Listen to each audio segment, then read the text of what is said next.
Muy buenas noches a todos. Un gusto estar nuevamente con ustedes en este tercer diálogo de cirugía mínima invasiva que organiza el comité precisamente de cirugía mínima invasiva de FLASOC. Y en esta instancia también están invitados especiales que son coordinados por el doctor Alfredo Celis. Así que, Alfredo, buenas noches a todos los panelistas. Un gusto estar nuevamente con ustedes. Adelante. Muchas gracias, Álvaro, por facilitar este espacio para todos los colegas de Latinoamérica, a quien le damos las buenas noches. Los saluda el doctor Alfredo Celis, coordinador del Comité de Cirugía Mínimamente Invasiva de FLASOF. En nombre del doctor Samuel Kashmer, presidente de FLASOF, le damos la más cordial bienvenida a todos los colegas de Latinoamérica en este tercer diálogo de cirugía mínimamente invasiva que va a tocar el tema rol de la laparoscopía en el manejo del dolor pélvico crónico. El dolor pélvico crónico viene a ser un dolor de cabeza, no solo para las pacientes, sino para los médicos, ya que muchas de estas pacientes están dando vueltas por diferentes consultorios tratando de encontrar una solución a su problema, y muchas veces van pasando de ginecólogo en ginecólogo para algunas veces acabar en el psiquiatra porque se le dice que la paciente está inventando esta patología. Y muchas veces no es un invento, sino que es una patología real. Muy bien, vamos a presentar a nuestros distinguidos panelistas. Tenemos en primer lugar al doctor Juan Diego Villegas Echeverri. Él es director científico de la Unidad de Laparoscopía Ginecológica y Dolor Pélvico Algia de la ciudad de Pereira, en Colombia. Él ha sido presidente de la Sociedad Ginecoobstetricia de Colombia, FECOLSOF, y también ha sido presidente de la International Pelvic Pain Society. Tenemos también al doctor José Antonio Caruño, más conocido como Tony, quien es profesor de posgrado de obstetricia y ginecología de la Universidad de Miami, es director de la Unidad de Cirugía Mínimamente Invasiva de la Universidad de Miami y es miembro del board de AAGL en el grupo de interés de dolor pélvico. Y finalmente presentamos al doctor Ignacio Miranda Mendoza de Chile, quien es profesor de la Universidad de Chile, especialista en endometriosis y cirugía ginecológica laparoscópica, quien labora en el Hospital Clínico de la Universidad de Chile y en la clínica alemana. Tenemos pues a tres distinguidos colegas de Latinoamérica para hablar de este difícil tema. Vamos a empezar tratando de, como se dice, de fijar al toro. Vamos a empezar con el doctor Juan Diego Villegas, si nos puede hacer una definición de dolor pélvico crónico para que todos los que están escuchando puedan entender de qué vamos a hablar en esta siguiente hora y unos minutos más. Si todos coincidimos con la definición de Juan Diego, hacemos la aceptación y si no, le saltamos al cuello. Muy bien, Juan Diego, ¿cómo definiríamos dolor pélvico crónico? Buenas noches, Alfredo. Mil gracias nuevamente por la invitación y a mis compañeros panelistas un saludo muy cercano a todos nuestros asistentes que nos acompañan esta noche.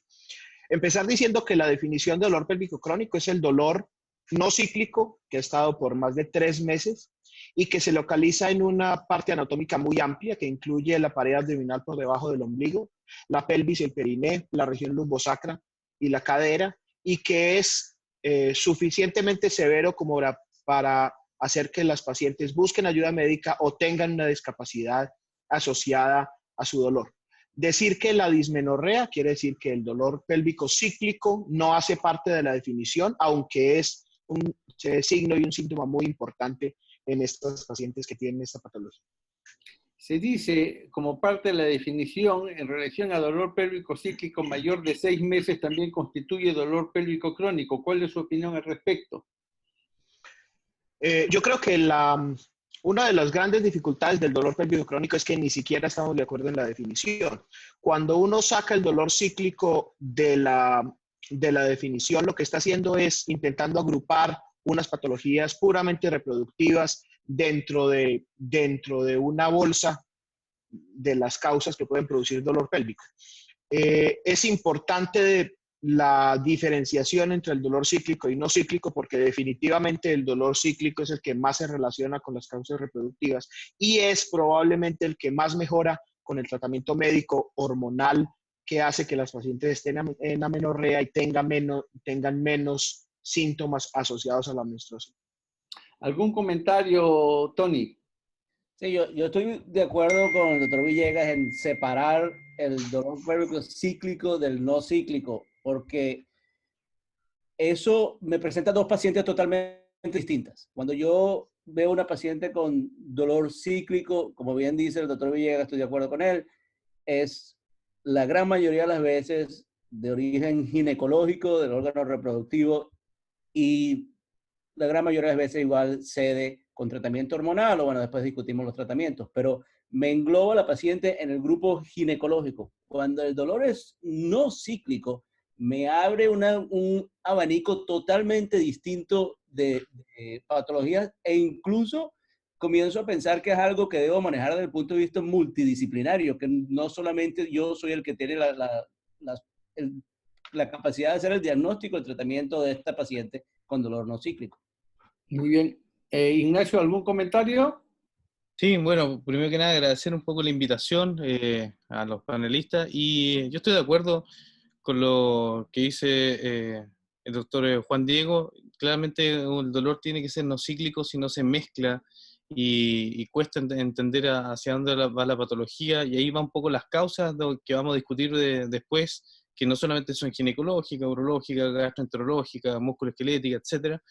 Y entonces eso hace que englobemos una patología bastante amplia, y ahí va lo que decía el doctor, lo que decía Tony con respecto a, ¿cómo se llama?, al tratamiento posterior. Muy bien, yo creo que esta definición que ha introducido el doctor Villegas nos lleva a precisar de qué vamos a hablar, porque nosotros tenemos una hora, hora y cuarto para desarrollar este tema, y si hablamos de la patología del dolor pélvico crónico no cíclico y del dolor pélvico crónico a nivel del piso pélvico, no nos alcanzaría el tiempo. Entonces vamos a precisarnos o vamos a abocarnos básicamente al dolor pélvico cíclico a nivel de la cavidad pélvica, y si nos da tiempo podríamos explorar como diagnóstico diferencial alguna de las otras causas que, como bien ha dicho el doctor Caruño, podría corresponder incluso a otras especialidades más allá de la ginecológica. Entonces, presentado así el tema que vamos a tocar, haríamos la siguiente pregunta a los tres panelistas. Cuando estamos frente a una paciente con dolor pélvico, y vamos a precisar a nivel de hipogástrico relacionado con la ciclicidad, ¿cuál consideran ustedes que es más importante? O ambos, la anamnesis, una buena anamnesis, el examen clínico, o ambos, o le dan más preponderancia a uno que el otro, dado que muchas veces uno al examen clínico podría no encontrar ninguna alteración que nos relacione con dolor pélvico crónico. De acuerdo a su experiencia, ¿tiene la misma importancia? ¿A cuál le dan más importancia? Antes de pasar a ver los exámenes auxiliares. Comenzamos con el doctor Juan Diego Villegas. Bueno, pues definitivamente, como en la mayoría de las condiciones en medicina, pero en esta de una manera más importante, el examen físico y la historia clínica son fundamentales para la aproximación diagnóstica, porque lo más importante de tener en cuenta las pacientes con dolor pélvico crónica es que si no se tiene un diagnóstico, termina siendo un tratamiento disperso y que no tiene el efecto que uno quiere en la calidad de vida de esos pacientes. Entonces, es fundamental la anamnesis. La historia clínica probablemente aporta entre el 70 y el 75% de la información que uno necesita para hacer el diagnóstico y la aproximación terapéutica. Y el resto está en el examen físico y después en las imágenes diagnósticas, de las que hablaremos probablemente después. Pero la anamnesis es lo más importante. La mayoría de mis pacientes, cuando terminan de contar su historia y termino de hacer el interrogatorio y utilizo unos cuestionarios para ayudar a que las preguntas que se hagan no estén completas, casi todas tienen ya, yo tengo en mi mente un diagnóstico para corroborar en el examen físico. Quiere decir que si usted después del interrogatorio todavía no tiene por lo menos una idea de qué más le va a explorar a la paciente en el examen físico y cuáles pueden ser los diagnósticos, va a ser muy difícil lograr llegar a el diagnóstico y después a la aproximación terapéutica. Su opinión, doctor Caruño. Estoy muy de acuerdo con Villegas. Y quiero resaltar dos cosas importantes de la anamnesis, que estoy de acuerdo que es quizás más importante que el examen físico, porque en el 70-80% de los casos me da una idea de qué es lo que tiene y me hace que hacer un examen físico, ¿cómo se dice? Target, que sí, dirigido hacia la patología que tengo en mente debido a la anamnesis. Pero yo quiero resaltar dos cosas. Uno, no solamente me permite entender cuál es la sintomatología de la paciente, me permite también entender cómo está la paciente manejando la situación, lo cual es muy importante en un paciente con dolor crónico. Y el otro punto que quería destacar es ayudarnos con los cuestionarios que están previamente ya establecidos. Es muy importante porque, uno, me asegura que cubro todas las diferentes opciones, y dos, la paciente tiene el tiempo de tomar y llenar el cuestionario en la sala de espera, y ella siente que tiene una evaluación más completa cuando tiene la posibilidad de poner por escrito todos sus síntomas y todo lo que ha pasado.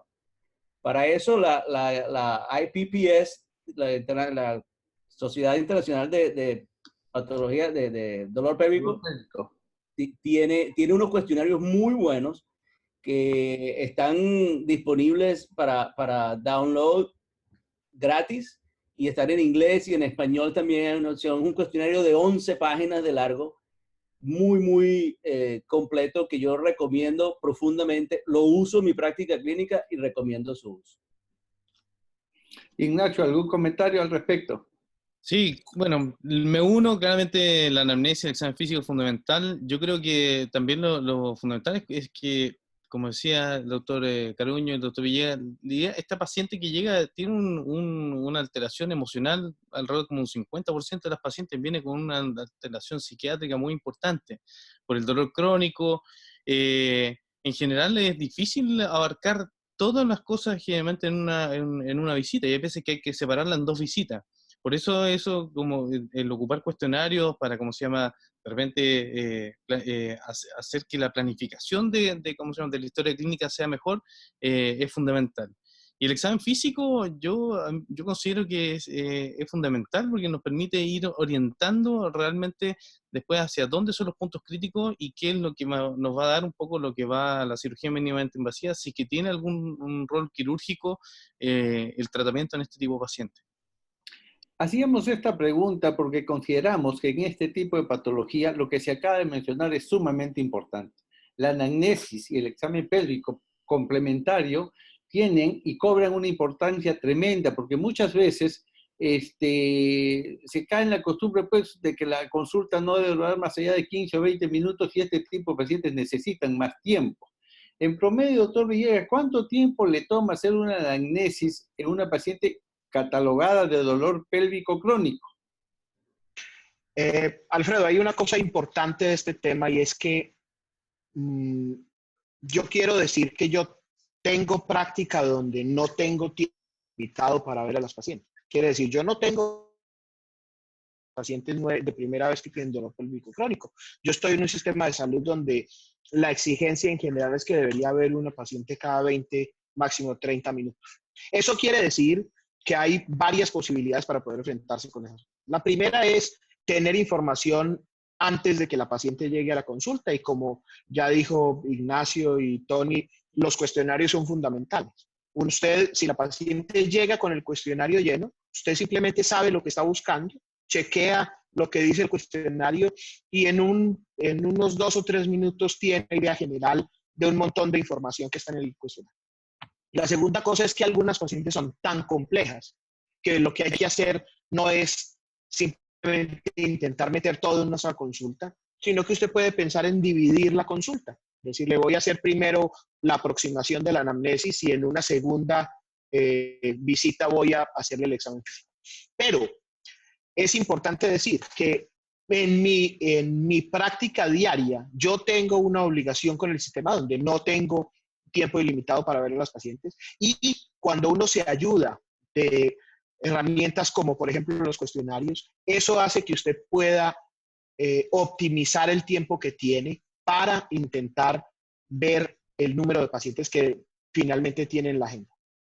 El tiempo que requiere cada paciente depende de la complejidad. Hay pacientes que tienen una historia tan compleja de tantos generadores, de tantos procedimientos previos, que necesitan 2 o inclusive más consultas para la aproximación inicial. Pero lo más importante es que las pacientes sepan que usted es una persona que está dispuesto a oírlas. Los pacientes del dolor pélvico crónico tienen en general el problema que han ido a muchos prestadores durante los últimos años y los prestadores todos han intentado no volverlas a ver. Los ginecólogos en general no le tenemos mucho cariño a ver pacientes con dolor pélvico crónico, intentamos operarlas y las que ya están operadas pues no tenemos otra opción que ofrecerles. Entonces esos pacientes también necesitan que usted esté sentado ahí, que ellas sepan que usted está dispuesto a oírles la historia, a oírles lo que les han hecho, a ver cuál es su expectativa y a ofrecerles opciones de tratamiento que pueden ser parecidas, pero en general deberían ser distintas a las que han recibido hasta ese momento. Muy bien, yo creo que lo que se acaba de mencionar es sumamente importante en relación a estas pacientes que, como si son crónicas y tienen una dolencia crónica. El escucharlas es sumamente importante y el sentir que para el médico su problema es importante. Planteado esto así, les pregunto a los tres, ¿y qué valor tienen los exámenes auxiliares? Llámese ecografía, llámese resonancia magnética, llámese tomografía axial computarizada, porque hay cierta tendencia a veces a hablar poco y decirle, bueno, a ver, vaya haciéndose esta resonancia, vaya haciéndose esta tomografía o esta ecografía para ver cómo decir, qué sale, para que me pueda decir más o menos qué tiene la paciente. Planteado esto de la importancia de la anamnesis y el examen clínico, ustedes, los tres, ¿con qué frecuencia utilizan un examen auxiliar y cuál es el examen auxiliar que con más frecuencia utilizan o en orden de prioridad, cuál es el primero que utilizan en pacientes con esta dolencia crónica? Ahora vamos a empezar con el doctor Caruño, que está a la derecha mía. Tony. Sí, yo quería decir una cosita con respecto a lo anterior. Por lo menos yo estoy en una parte académica, entonces yo tengo el residente. El residente hace muchas de las preguntas y de manera que cuando yo voy, ya mi interrogatorio es más enfocado a los pertinentes positivos que ya el residente obtuvo. Lo que quiero decir con esto es que no todo el mundo tiene residentes, pero todo el mundo tiene gente trabajando en su consultorio. Entonces podemos entrenar a alguien de mi consultorio para que haga las preguntas generalizadas y luego mi tiempo, mis 20 minutos que tengo disponibles van a ser dirigidos hacia el problema. En cuanto a de estudio para clínicos, digamos, un ultrasonido pélvico, para ser sincero, es algo que yo hago con mucha facilidad. Yo no hago un ultrasonido para ver qué sale, para ver qué hay, pero sí he notado en mi práctica clínica que un ultrasonido, aunque yo no lo necesite clínicamente para lo que tiene, le da como la idea de una evaluación completa a la paciente. Si no se hace el ultrasonido, la paciente se siente que no fue evaluada completamente. Entonces yo creo que también hay un efecto placebo en hacer el ultrasonido. Y bueno, obviamente también me va a denotar patologías estructurales que de alguna de otra manera con el examen clínico no la obtengan, puede pasar desapercibida. Muy bien. Ignacio, ¿qué valor le das tú al examen auxiliar y cuál lo utilizas prioritariamente? Bueno, como dice el doctor Caruño, claramente siempre, ya parte de nosotros como ginecólogos y nuestra extensión es hacer una ecografía transvaginal ginecológica, es como nuestro fonendoscopio hoy en día, y cada vez tenemos un alcance mucho más, lo tenemos en las consultas, incluso ya por ejemplo en la parte privada nosotros hacemos la ecografía en la consulta y no tiene un cobro extra, y es parte de la evaluación, parte del examen físico. Y después, pero siempre nos apoyamos desde el punto de vista en estos casos, o con resonancia o con ecografía, dependiendo dónde estoy, porque en la parte privada me apoyo más con la resonancia pélvica, siempre con un radiólogo que está trabajando con nosotros, que es un radiólogo experto en la parte ginecológica, en lo que es abdomen y pelvis y fundamentalmente en endometriosis.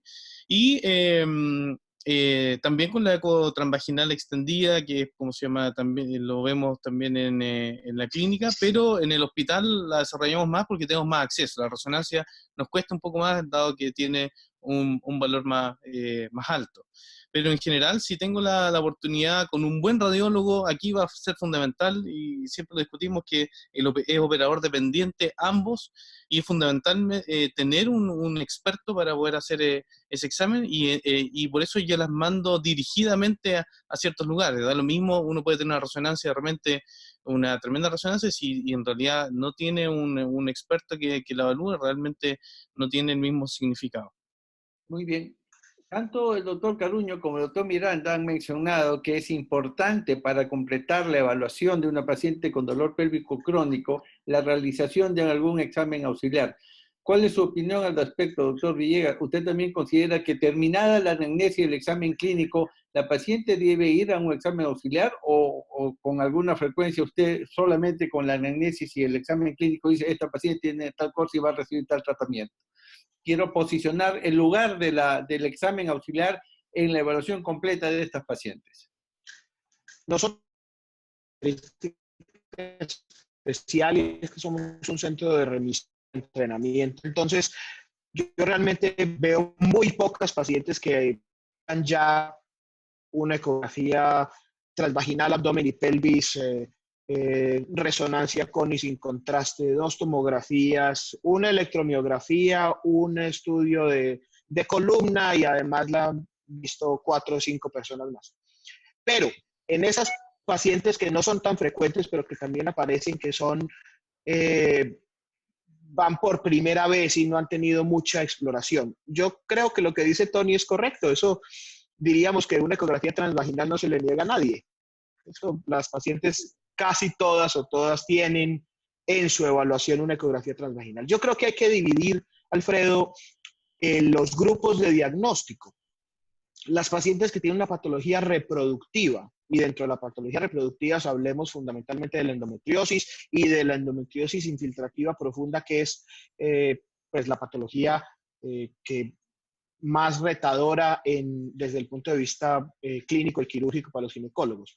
Nosotros en este momento, en nuestro protocolo institucional para las pacientes que tienen sospecha clínica de endometriosis profunda del comportamiento posterior, usamos ecografía por encima de la resonancia. Nuestros resultados de diagnóstico son mucho mejores en un algoritmo de ecografía transvaginal para diagnóstico de endometriosis profunda. Y las pacientes que no tienen patología reproductiva, que valga decir que son entre el 70 y el 80% de las pacientes, esas pacientes en general no se benefician de los otros exámenes de diagnóstico. Yo creo que la ecografía transvaginal aporta un peso específico en las pacientes en las que no tienen patología. La ecografía transvaginal normal es importante porque usted sabe que esa paciente es probable que no tenga otra patología de origen reproductivo. Pero las que no tienen patología reproductiva se benefician muy poco de los demás exámenes. La resonancia magnética no aporta en las imágenes muchos componentes diagnósticos en las pacientes que tienen dolor no cíclico por fuera del aparato reproductivo. Lo mismo pasa con las electromiografías y con las tomografías, incluidas las pacientes que tienen, por ejemplo, neuropatía periférica. Obviamente, las pruebas diagnósticas sirven para descartar patologías que realmente sean graves y comprometan la vida. Es imposible que yo esté haciendo en mi consulta un tratamiento de dolor pélvico crónico y resulta que la paciente tiene una apendicitis aguda y como pues, yo le estoy dando amitriptilina para una patología grave que compromete su vida. Entonces, yo creo que el espacio que tienen las pruebas de diagnóstico por imágenes está en las pacientes en las que usted tiene una sospecha de una patología adicional, más que en el diagnóstico propiamente dicho del dolor pélvico crónico. Entonces, de lo que... Yo quiero hacerle una pregunta a los dos panelistas que están conmigo. En su práctica clínica, cuando la paciente viene y te trae un eco de la calle, ¿ustedes se lo repiten? Yo sí, depende de quién se la hizo, depende nuevamente del operador.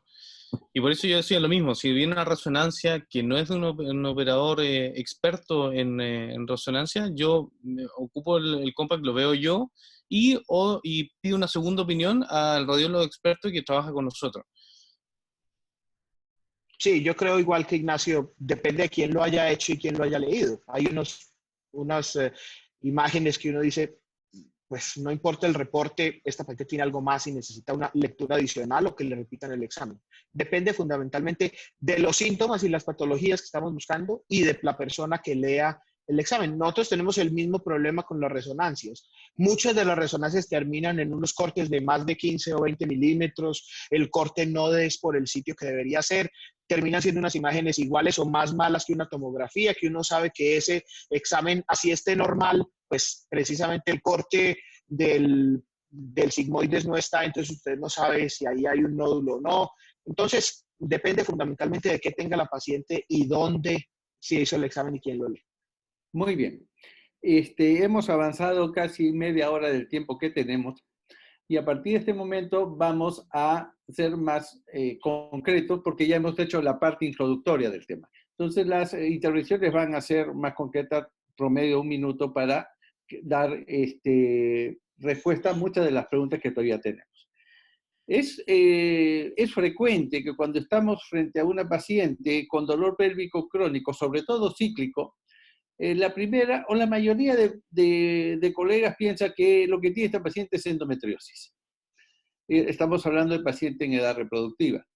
Yo les pregunto a los tres, ante este tipo de personas, ¿qué es lo primero que piensan que pueda tener esta paciente? O sea, lo primero que les viene a su pensamiento en cuanto a patología, más allá de la anamnesis y del examen clínico que van a hacer, en orden de prioridades en una paciente con dolor pélvico crónico cíclico, ¿en qué patología piensan de inicio que se debe descartar o preguntar o buscar en el examen clínico? Ahora comenzamos con el doctor Miranda. Pues como vimos, las causas son ginecológicas, gastroenterológicas, urológicas, musculoesqueléticas, y dentro las más frecuentes de ginecología son, por supuesto, endometriosis, adenomiosis, adherencia, mioma, etc. Y dentro de las más frecuentes de gastroenterológica, ahí está el colon irritable, la urinaria, la cistitis intersticial, y la musculoesquelética es la contractura, las fibromialgias que se generan en el piso pélvico. Entonces, en orden de prioridades, usted piensa primero en endometriosis. Endometriosis, claro, desde el punto de vista estadístico, es la primera, ¿cómo se llama?, enfermedad que... El doctor Villegas. Yo creo que es importante hablar del Pareto de causas de dolor pélvico crónico y decir que en un estudio que está en un proceso de publicación hicimos 1.600 pacientes de dolor pélvico crónico y en ese Pareto menos del 7% de las pacientes tienen una sola causa. Eso es muy importante, porque el 93% de las pacientes que tienen dolor pélvico crónico, incluido el dolor cíclico, tienen más de una causa. La segunda consideración es que la endometriosis obviamente es una causa muy importante de dolor pélvico crónico, incluido el dolor cíclico. Pero en nuestro estudio, 23 o 24% de las pacientes tenían endometriosis como única causa. Quiere decir que la mayoría de las pacientes tenían u otra causa o varias causas que les produce dolor. Entonces, en las pacientes que tienen dolor pélvico crónico es importante, obviamente, pensar en la endometriosis. Es nuestra causa ginecológica más importante, más frecuente y que más afección tiene en la calidad de vida de las pacientes. Pero hay que acordarse que las causas reproductivas no son la mayoría de las causas en el dolor pélvico crónico, que la endometriosis no es la causa más importante de dolor pélvico crónico y que la inmensa mayoría de las pacientes tienen más de un generador doloroso y hay que hacer el estudio completo, porque cuando no se hace el estudio completo del Pareto de las causas, las pacientes están parcialmente tratadas y los demás generadores dolorosos se hacen cargo del dolor y las pacientes no mejoran y terminan teniendo un círculo vicioso donde no van donde el médico porque no están mejor y como no están mejor, no confían en lo que se les hace, entonces no van y terminan en que por eso los pacientes entran en ese círculo y no mejoran. Y el doctor Caruño, ¿qué nos dice acerca de la misma pregunta? Yo estoy de acuerdo con ambos panelistas. Dentro de sus prioridades, ¿en qué piensa primero o tiene pensamiento libre y depende de lo que la paciente le cuente? Sí, y lo que yo le trato de enseñar a mis residentes es precisamente no Encasillarlos. encasillarse, no irse en un túnel. ¿Verdad? La paciente viene con dolor pélvico crónico, tiene endometriosis. No, el paciente tiene dolor pélvico crónico, tengo que sentarme a ver este gran abanico de posibilidades que tiene. Y hago mucho énfasis en eso, porque mucha gente, eso es lo que piensa. Tiene el paciente con dolor cíclico crónico, es endometriosis. No necesariamente. Me alegra, yo no sabía esa data que tiene el doctor Villegas con 1.600 pacientes. Ese estudio eh, me, me parece muy interesante y espero con interés cuando lo publique para leerlo, porque me parece que Gracias. básicamente explica lo que nosotros vemos clínicamente en el día a día. Muy bien.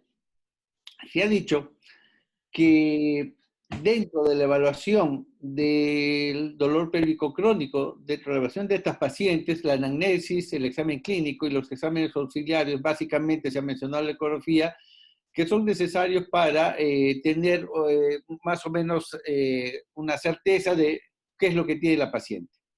La pregunta que les quiero hacer ahora, y dado que estamos en el Comité de Cirugía Mínimamente Invasiva, es si siempre se debe terminar para finalizar esta evaluación antes de dar un tratamiento, realizando una laparoscopía en este tipo de pacientes con dolor pélvico crónico, haciendo nuevamente la salvedad que nos estamos refiriendo a dolor pélvico crónico cíclico a nivel de dolor hipogástrico. No estamos hablando acá de patologías relacionadas con el piso pélvico, para centrar el tema. ¿Siempre debe terminar una laparoscopía o volteo la pregunta? ¿Cuándo indica usted, doctor Villegas, una laparoscopía en este tipo de pacientes? ¿Qué es lo que determina que usted diga, me voy a hacer una laparoscopía o no? ¿Su hallazgo en el examen clínico, su hallazgo en la ecografía o lo que usted pudo encontrar en la anamnesis? ¿Cuándo hacer laparoscopía?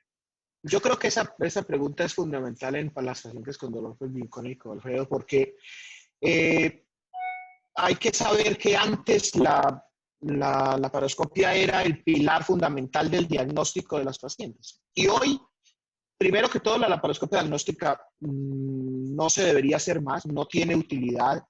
Las pacientes que realmente tienen indicación quirúrgica tienen indicación de un solo procedimiento. Usted, supongamos que tenga una endometriosis infiltrativa profunda, esa paciente necesita una sola cirugía, un solo procedimiento y no cirugías repetidas. Entonces, la laparoscopia diagnóstica no tiene cabida en las pacientes con dolor pélvico. ¿Cuáles son las indicaciones de la laparoscopia? Fundamentalmente, cuando usted divide las pacientes en los dolores cíclicos y no cíclicos y logra meterlas en el paquete de causas reproductivas o no reproductivas, las pacientes que tienen una causa reproductiva pueden beneficiarse del manejo quirúrgico laparoscópico. No siempre. Hay muchas pacientes que tienen una causa reproductiva de dolor pélvico crónico y se pueden beneficiar solamente de tratamiento médico. Pero en principio, las pacientes que podrían ser beneficiarias de tratamiento quirúrgico laparoscópico son las pacientes que tienen una patología reproductiva que altera su calidad de vida y que tienen fundamentalmente dolor cíclico asociado a una de esas patologías. Lo hemos escuchado mencionar durante varios momentos el término de una causa reproductiva.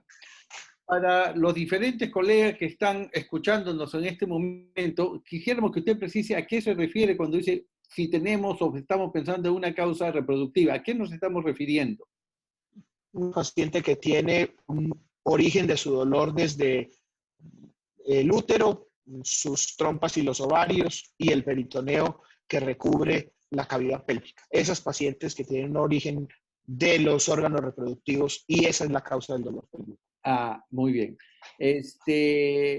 Doctor Caruño, díganos usted sobre la misma pregunta. ¿Usted le hace para finalizar su evaluación una laparoscopía a todas las pacientes o en quiénes usted dice esta paciente le vamos a hacer una laparoscopía? No, absolutamente no.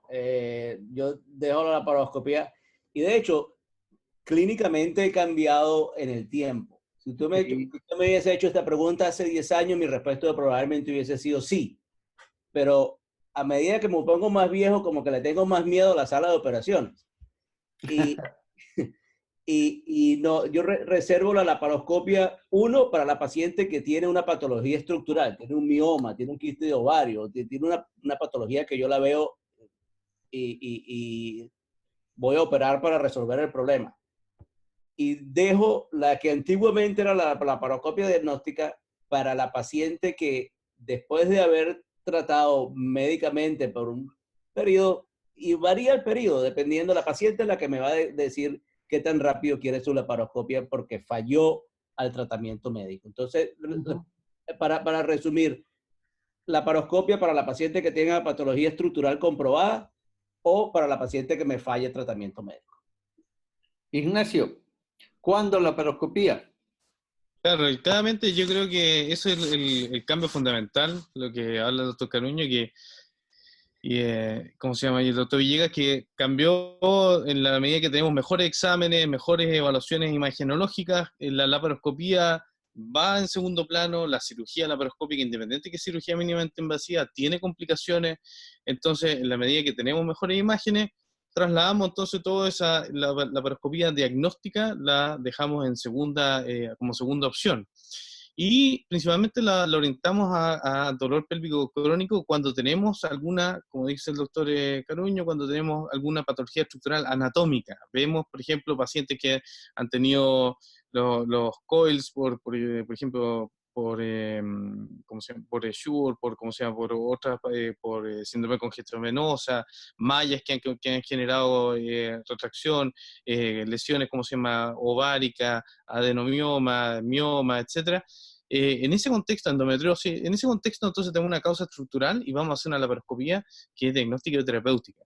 Pero si no, yo opero mucho y me mandan muchos pacientes como para operar y la paciente viene a buscar su laparoscopía como una resolución de su problema, como que nosotros tuviésemos una varita mágica, y cuesta bastante frenar esa opción y tratar de decirle, no, vamos a dejar esto atrás, vamos a hacer una buena evaluación clínica y tratar de darle el mejor tratamiento, pero sin intervenir al pabellón, que claramente tiene un costo, tiene complicaciones, y eso es importante transmitirlo.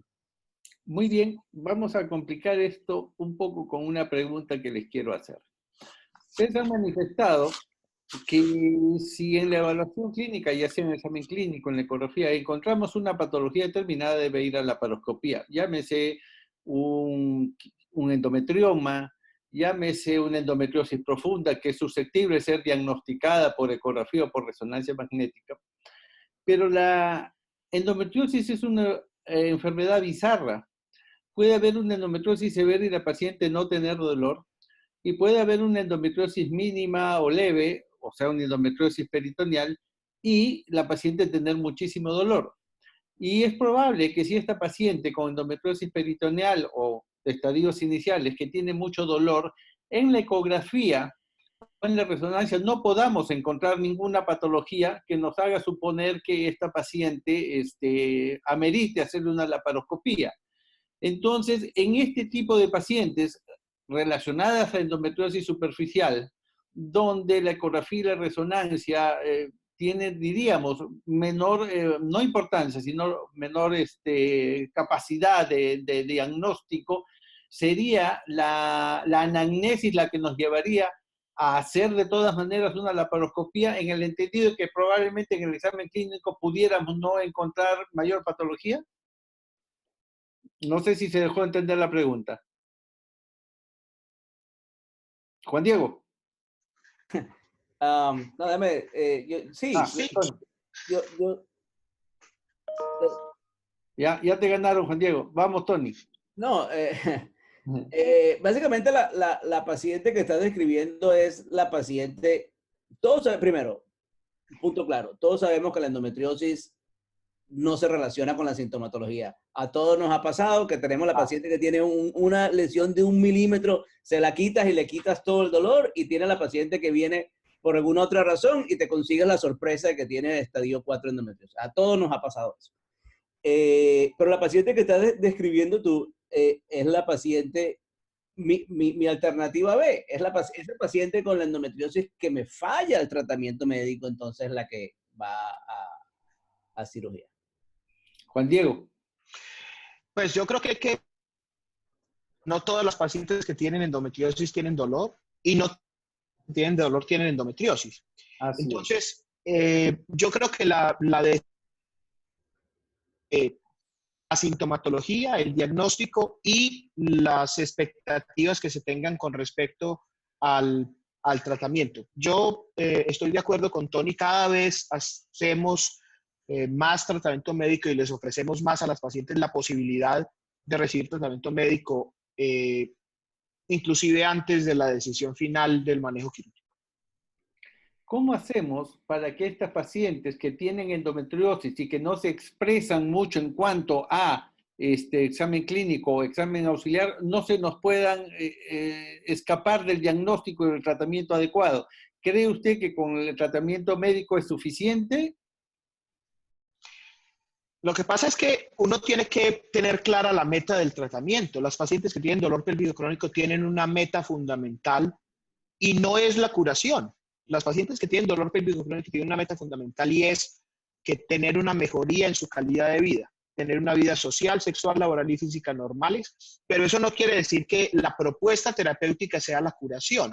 Las pacientes que realmente tienen dolor pélvico crónico de larga data, con múltiples generos dolorosos, que han recibido múltiples tratamientos y que no mejoran, esas pacientes no tienen necesariamente que estar curadas para que el tratamiento sea efectivo. El tratamiento debe ir buscando la mejoría de la calidad de vida y no necesariamente la curación. Y las pacientes tienen que saber eso, pero nosotros los médicos también tenemos que saber eso. De ahí entonces hay que mirar cuáles son las opciones. Yo personalmente creo que el tratamiento médico es fundamental y no solamente antes de la cirugía, sino después de la cirugía. Yo le digo a las pacientes, si usted no se va a tomar la medicación después de operarse, piense si vale la pena someterse al tratamiento quirúrgico, a los riesgos de la cirugía, para no tomarse la medicación. Porque eso está publicado, las tasas de recidiva de la endometriosis después de la cirugía es menos del 12%. Pero la tasa de recidiva del dolor es entre el 50 y el 60%. Tenemos que aprender que no tienen nuevamente dolor después de que se operan es porque tienen endometriosis y se tienen que volver a operar, sino que probablemente es que tienen otras cosas y los cambios propios neurofisiopatológicos de la endometriosis que les producen la persistencia del dolor después de la cirugía y que si no reciben tratamiento médico postoperatorio no van a mejorar. Y que el tratamiento médico no tiene que ser exclusivamente el que sabemos usar del tratamiento hormonal para llevar a amenorrea a las pacientes, sino que tenemos que tener tratamiento médico específico para una condición que está relacionada directamente con el dolor pélvico crónico y con la endometriosis, que es la sensibilización central, la amplificación cerebral del dolor que no permite que las pacientes mejoren. Entonces, por eso es importante tener una aproximación no solamente desde nuestra perspectiva quirúrgica, ginecológica o médica, hormonal, ginecológica, sino una expectativa de tratamiento un poco más amplia, más herramientas para darle tratamiento a esas otras cosas. Dos preguntas, Alfredo. Sí. ¿Cuál es? La primera, paciente con dolor pélvico crónico no cíclico, sin respuesta a régimen extendido de anticoncepción, le indicaron resonancia y reportó escasas adherencias entre el tercio medio del útero y cérvix. ¿Plantearían la laparoscopía? Tiene 30 segundos para responder. ¿Qué haría el doctor Villegas? Yo preguntaría qué otras cosas tiene, porque... No, la pregunta es tal cual, porque si preguntamos qué otras cosas tiene...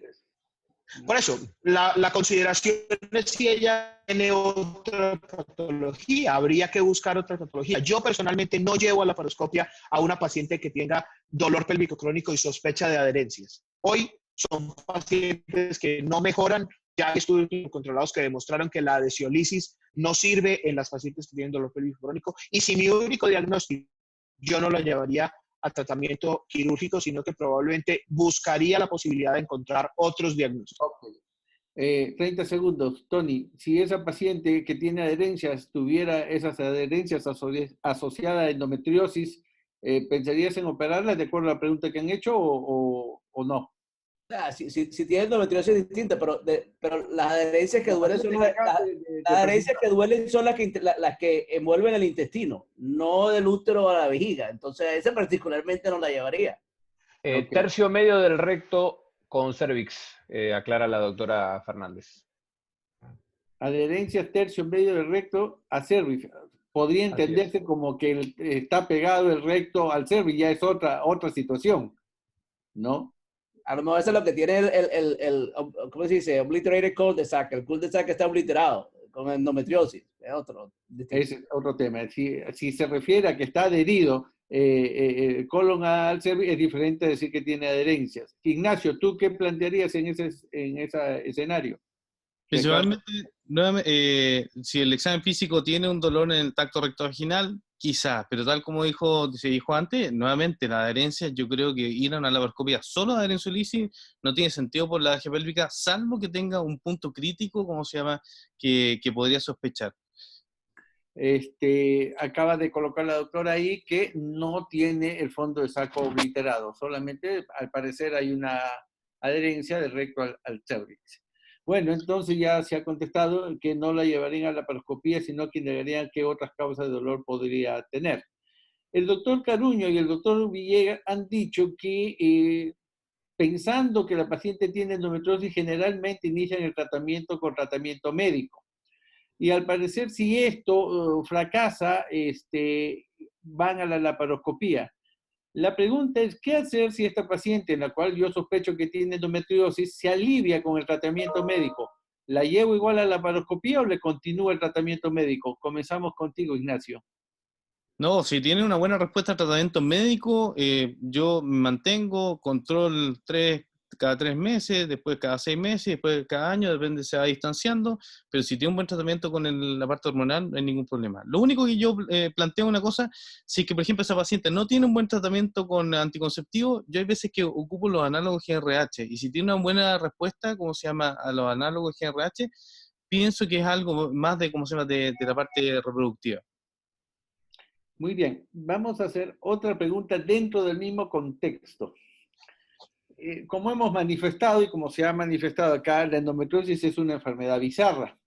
Puede tener la paciente un dolor intenso y encontrarle un puntito de endometriosis, puede tener endometriosis severa y no encontrar nada. Llevar a una paciente a la laparoscopía bajo la fuerte sospecha de que estamos frente a una endometriosis que incluso no ha mejorado con tratamiento anticonceptivo, y se hace la laparoscopía y no encontramos nada que justifique el dolor. ¿Qué hacemos, doctor Villegas? ¿Qué pensamos? ¿Me equivoqué en mi diagnóstico? ¿No era endometriosis? ¿O qué es lo que sugiere usted que se puede hacer? Porque esto que le estoy mencionando no es muy infrecuente, que digamos. No, no, ¿No? no. Que uno ingrese y no encuentra nada que justifique el dolor. ¿Qué hacemos en ese momento cuando ya hiciera la laparoscopía? ¿Qué le digo a la paciente? ¿Qué le digo? ¿Qué suerte? ¿No encontramos nada? ¿O qué hacemos? Yo creo que volvemos a lo mismo que hablamos hace un momento, Alfredo. Yo creo que hay que llevar a la paciente a la laparoscopia a la que tiene indicación. Cuando uno utiliza esa herramienta como una herramienta puramente diagnóstica, pues los estudios de los 80s y los 90s demostraron que las tasas de laparoscopia negativa pueden ser hasta el 75%. Primero, porque usted no sabe qué está buscando. Y segundo, porque lo que hablamos más temprano, las causas no reproductivas pueden ser entre el 75 y el 80%. Entonces, pues, las otras causas de dolor no van a estar visibles en una laparoscopia. Entonces, lo más importante de la laparoscopia es llevar a las pacientes a laparoscopia cuando realmente tienen una indicación. De ahí en adelante, las pacientes que tienen una laparoscopia negativa, pues tienen que hacer un estudio en las demás causas de dolor para poder buscar las opciones de tratamiento que le ofrezcan unas tasas de mejoría superiores al tratamiento convencional, puramente quirúrgico o de tratamiento hormonal. Ok, Tony, medio minuto. ¿Qué hace usted cuando hace una laparoscopía y no encuentra nada? Yo primero no le digo a la paciente no tienes nada, el dolor es en tu cabeza. Eso es lo primero que aseguro.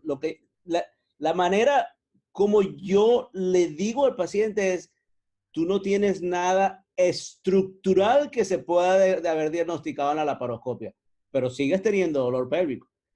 Y la otra cosa es, a medida que más entendemos el dolor, algo que mencionó Juan Diego, que yo quiero recalcar, es la centralización del dolor. Estas pacientes que vienen con dolor crónico, el dolor se les centralizó. Y saliendo un poquito del tema, sobre todo cuando el dolor es vulvar en las pacientes con vulvodynia, entonces empiezan a tener la hiperalgesia y la alodinia, porque cuando el dolor se centraliza es otra cosa. Entonces, ahí es cuando entra la parte médica terapéutica, como decía el doctor Villegas, no solamente enfocarnos al tratamiento hormonal de la patología, pero hay que tratar el dolor como tal. Muy bien. Ignacio, tu posición en cuanto hiciste la laparoscopía, no encuentras nada. ¿Qué hacemos? 30 segundos.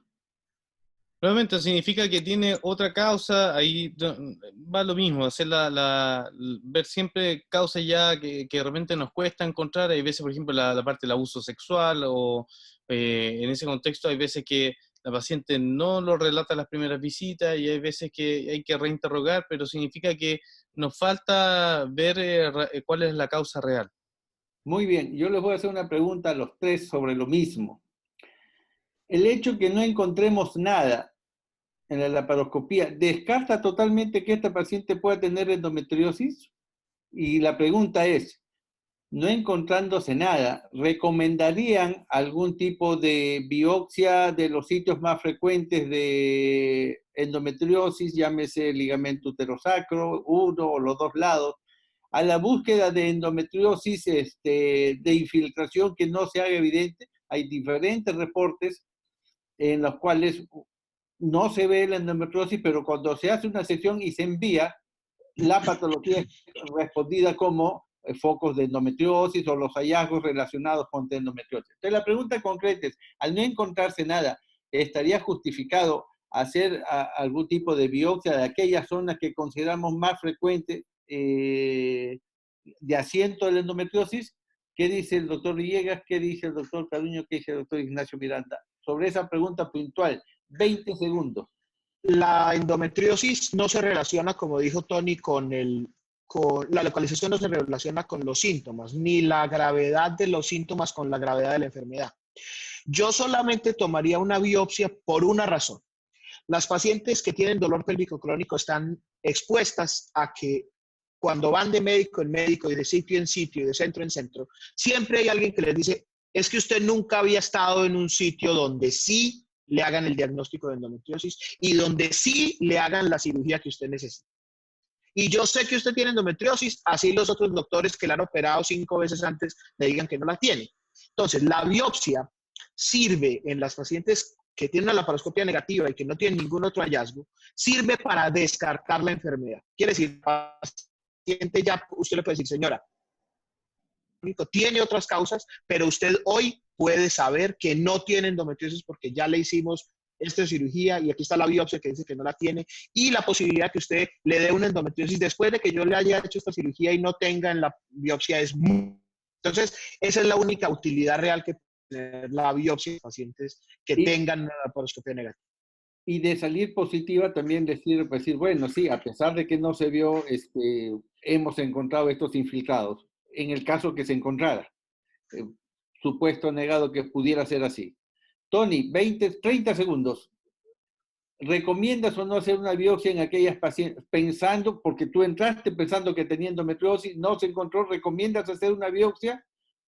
Te lo puedo responder en 10 segundos. No. Yo no lo hago en mi práctica clínica, no estoy al tanto de esos estudios de biopsias ciegas que consiguieron endometriosis, me gustaría ver esos estudios, pero yo en mi práctica clínica no lo hago. Año 2000, Michel Nisol y Jacques Donés publicaron un estudio de biopsia de ligamentos uterosacros en pacientes con superficie normal 7% de endometriosis. En ese sentido era mi pregunta, y en el sentido de decir si ustedes tenían en consideración hacerlo o no. Yo no lo hago clínicamente, no. Perfecto. Ignacio, en aquella paciente en que uno se siente frustrado, no encontró nada, ¿recomiendas o no hacer biopsia probablemente de ligamentos uterosacros, que son aquellos sitios donde con más frecuencia puede asentarse?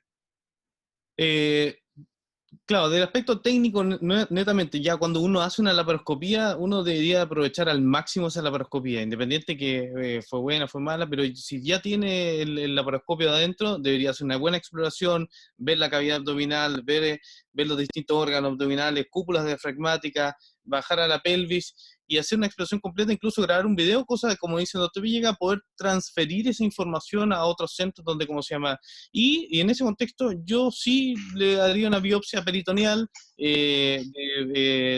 bien superficial, ¿cómo se llama? De probablemente el útero sacro o donde pueda haber alguna zona sospechosa, pero netamente para poder hacer el diagnóstico de que no es endometriosis o tener una endometriosis superficial mínima y, ¿cómo se llama? Y así tener el diagnóstico. Muy bien. Vamos a hacer una pregunta que es de total controversia. Hay diversos estudios que encuentran que el tiempo que transcurre desde que una paciente inicia con sintomatología sugestiva de endometriosis y el momento que se diagnostica es en promedio, según algunos estudios, hasta 9 o 10 años.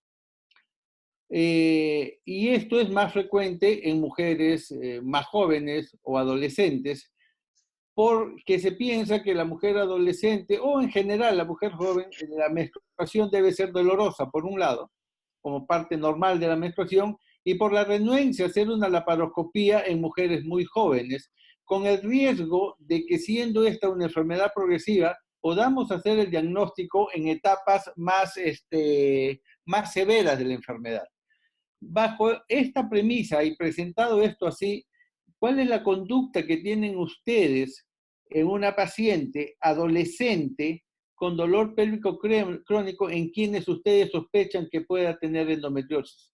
¿Qué es lo que ustedes hacen en su práctica diaria y recomiendan hacer? Porque hay muchas propuestas, pero quiero escuchar a ustedes en esta paciente adolescente, dolor pélvico crónico, que ustedes sospechan que tenga endometriosis, ¿qué es lo que recomiendan o qué es lo que hacen? Comenzamos ahora con el doctor Tony Caruño. La paciente adolescente es un dilema más complejo. Yo tiendo lo agarré. Tiendo a ser más conservador, sí. Es un reto. Tiendo a ser más conservador. Yo, para ser sincero, yo no tengo tanto paciente adolescente. Las pacientes adolescentes son vistas en la Universidad de Miami, en el departamento de pediatría. O sea, yo veo de 18 en adelante la gran mayoría de las veces. Eso que no puedo hablar con tanto. Entonces, pongámoslo el paciente de 18 años. Pero sí, pero entonces tiendo a ser, más o menos, mi enfoque es el mismo, pero tiendo a ser un poquito más conservador, tratando de estresar más la parte médica que la parte quirúrgica. Más conservador significa darle tratamiento médico. Sí. Muy bien. Juan Diego. Un comentario que me gustaría rápidamente discutir con los demás panelistas, y es que yo personalmente tengo el concepto de que la endometriosis no es una enfermedad progresiva, Alfredo. Yo creo que la endometriosis hay que dividirla en tres grandes grupos que son endometriosis peritoneal, endometriosis profunda de endometrioma. Algunos hablan de que la adenomiosis podría ser o no una tipo nuevo o asociado a la endometriosis profunda, pero yo personalmente creo que las pacientes no van de una endometriosis peritoneal a un estadio 2 y después un 3 y después tienen una endometriosis del tabique rectovaginal y finalmente tienen una obstrucción. Una pregunta ahí. ¿Usted se imagina una enfermedad que empiece como estadio 2 o 3 de una forma inmediata? ¿En un mismo momento? Lo que pasa es que no tenemos muchos estudios, pero hay un estudio supremamente interesante, tal vez desde el año 2015, que publicó la Universidad de Michigan lo nombró la Universidad de Michigan hace un par de años. Y es que en pacientes que tenían endometriosis se sometieron a una laparoscopia con una segunda mirada en 6 meses después. Y el 30% de las pacientes tienen progresión de la enfermedad. Eso quiere decir que el 70% no tienen progresión de la enfermedad, inclusive 15 o 20% tienen regresión de su enfermedad. Entonces, eso es muy importante por una razón, porque el concepto de que mientras más ligero las opere, menos posibilidades van a tener de de presentar finalmente una endometriosis más severa, una endometriosis infiltrativa profunda del compartimento posterior, no necesariamente es cierto. Lo que yo creo es que una paciente de 14 años que tiene un dolor cíclico y se mejora con tratamiento con anticonceptivos orales continuos, esa paciente, ¿cuál es la diferencia entre que tenga una endometriosis peritoneal o no la tenga si clínicamente está mejor? Entonces, bueno, pero personalmente creo que es una buena opción. ¿Qué hace usted con las pacientes con dolor pélvico crónico, adolescente o joven que cree que tiene endometriosis? ¿Cuál es su conducta? La paciente adolescente que tiene dolor cíclico se beneficia del tratamiento médico antes de someterla a una cirugía. Lo que tiene que buscar el tratamiento médico es llevarlas a amenorrea. Los tratamientos con anticonceptivas orales cíclicas son menos efectivos y si la paciente está en amenorrea y mejora, yo no necesariamente la llevo a una laparoscopia, así crea que tenga una endometriosis peritoneal. ¿Y si no mejora? Esas son otras pacientes. Las que no mejoran pueden tener indicación de manejo quirúrgico o de buscar las opciones de que tengan otras causas de dolor. Pero las que tienen la sospecha de endometriosis por el dolor cíclico y mejoran con el tratamiento médico hormonal que las lleva a amenorrea, yo a esas pacientes no las llevo a la laparoscopia. Solamente mencionar que en los estudios de Lofer, que es quien más ha estudiado adolescentes, 70% de las que no respondían al tratamiento médico tenían endometriosis y, sin mal no recuerdo, 39 o 40% de estas con estadio 3 y 4. O sea, no es fácil tomar la decisión.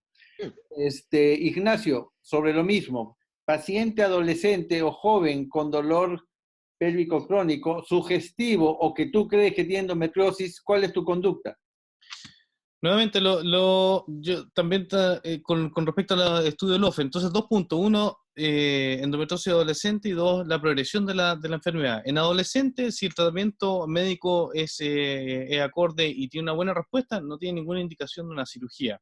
Si el tratamiento médico de primera línea, y Lofer dice que deberíamos entrar a una laparoscopia, porque tiene un 70% que puede llegar a ser endometriosis, pero yo soy más reticente y nuevamente soy más conservador y en esa paciente trato de dar otra ¿cómo se llama?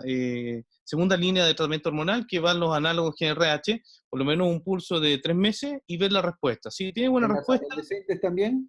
Sí, claro, es verdad toda la parte ósea, pero son 3 meses y en ese contexto después continuar con el tratamiento anticonceptivo. Si no tiene buena respuesta, lamentablemente tiene que ir yo voy a una laparoscopia.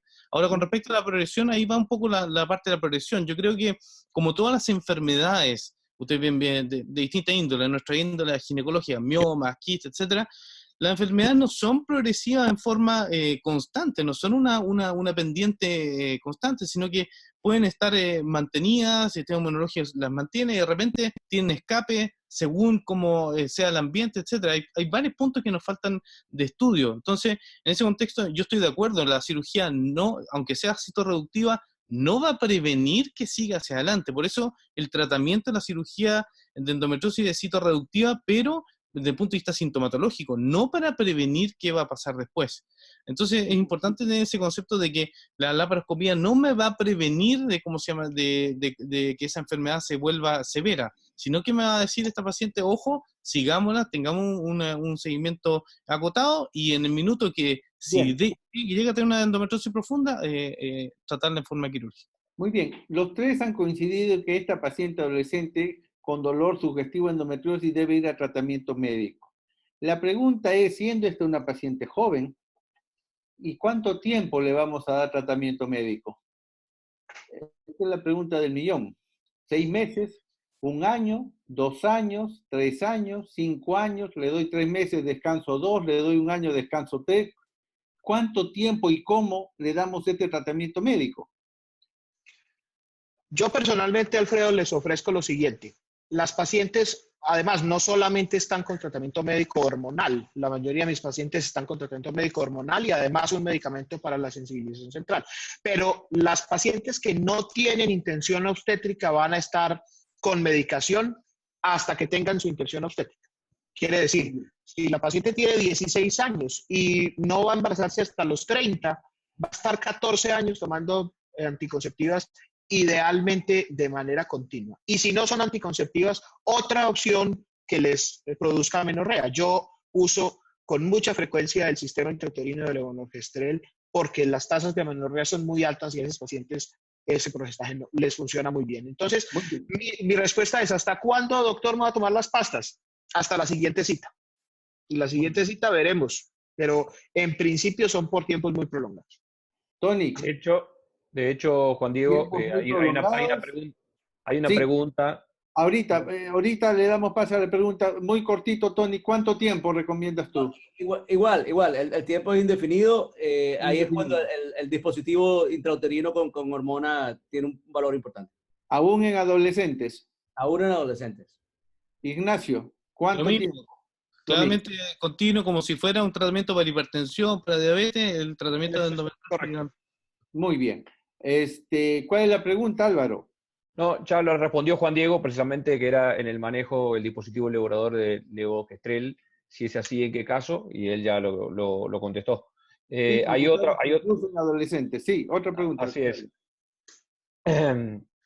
Bueno, da la referencia del estudio de Michigan, están pidiendo si por favor se puede colocar ya está colocado, así que es todo, Una Alfredo, pregunta más, perdón, una última más. Se ha manifestado durante el diálogo que hemos tenido, bastante interesante, algo que le denomina con frecuencia, lo he escuchado, centralización del dolor. ¿A qué nos estamos refiriendo con esto de centralización del dolor? Incluso Juan Diego ha mencionado que da terapia para esto también. ¿A qué nos referimos, Juan Diego, cuando hablamos de centralización del dolor? La central, Alfredo, es un concepto que lo que explica es la amplificación del dolor en el sistema nervioso central.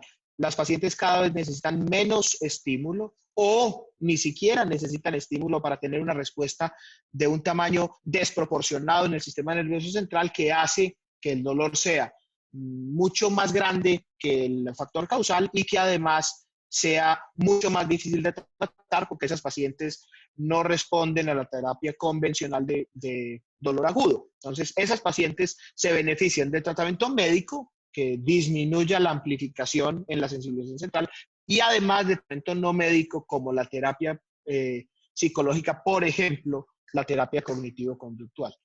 Eso es lo que hacen esas terapias, es intentar mal que tiene el sistema nervioso central a los estímulos que producen. Vi ahí una última pregunta, Álvaro. ¿La pudiste ver? Sí, preguntan sobre el tratamiento continuo con dienogest. Sí, ¿cuál es su comentario final? Yo personalmente, quiero ir Ignacio y Tony que opinan, pero yo personalmente creo que el tratamiento médico hormonal funciona muy parecido, las tasas de éxito son muy parecidas en las pacientes. Hay unos que tienen un perfil de seguridad mejor, unos que tienen unos efectos secundarios mejores, pero en principio la meta del tratamiento médico es que las pacientes estén en amenorrea con la menor cantidad de efectos adversos. ¿Es igual anticonceptivo que progestinas? Yo personalmente los uso Indistintamente. indistintamente. Tony, Estoy de acuerdo con él, con Diego. Lo importante es ponerlas en amenorrea. Lo cual quiero estresar el punto que mucha gente usa las pastillas anticonceptivas cíclicas, no para la endometriosis, eso no sirve, eso es para anticoncepción. Si estamos tratando la endometriosis, tiene que ser continuo. Y de nuevo, el dispositivo Mirena, si se puede decir, tiene un valor muy, muy grande. Yo lo uso con mucha frecuencia, incluso en adolescentes. con buenos resultados. Sí. Muy bueno. Ignacio. Sí, lo mismo. Yo creo que el Mirena, bueno, se dice el levonorgestrel, el dispositivo medicado con levonorgestrel, es muy bueno. Claramente tiene ¿cómo se llama? Una tasa de baja de síntomas extraordinaria.